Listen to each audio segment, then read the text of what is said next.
So mapagpalang araw po muli mga ka-FB dahil ngayon ay Sabado. Nandito ang mga anak ko at kami sama-samang kakain mamaya. Magluluto po tayo ng papaitan. Ito, papaitang baka po. Yung ilang ako na. Tagang gusto ng bangaw yung amoy. Ayan po, balik na sa kotse natin, pasulog na. Taramalga rin po ang ginamit natin pang bigas. Ginamit natin ating luya. Kasi nintay po natin yung tanglad. Iba po kasi ang lasa ng tanglad. Masarap. Bangaw yung amoy. Ayan po, balik na sa kotse natin, pasulog na. Taramalga rin po ang ginamit natin pang bigas. Ginamit natin ating luya.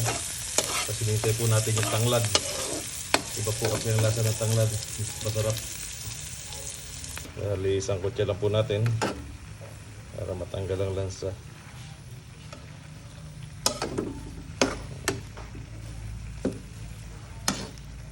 Ituin natin sa medyo mababang apoy o mahinang apoy.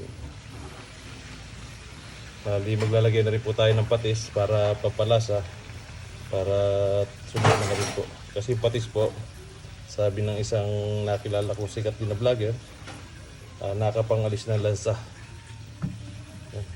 Bahala na po kung wala ko. Tama o hindi. Ayan na mga ka-FB. Ang bango po ng amoy.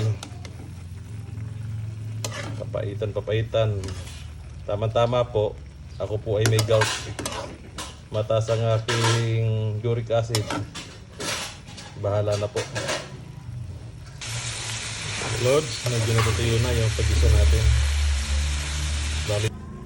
Ito na mga ka-FB. Paluto na yung ating papaitan. Bali nakakita tayo konti sampalok, talbos, ito tanglad.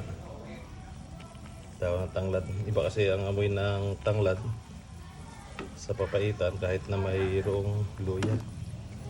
Ayan, kain na mga ka-FB. Salamat!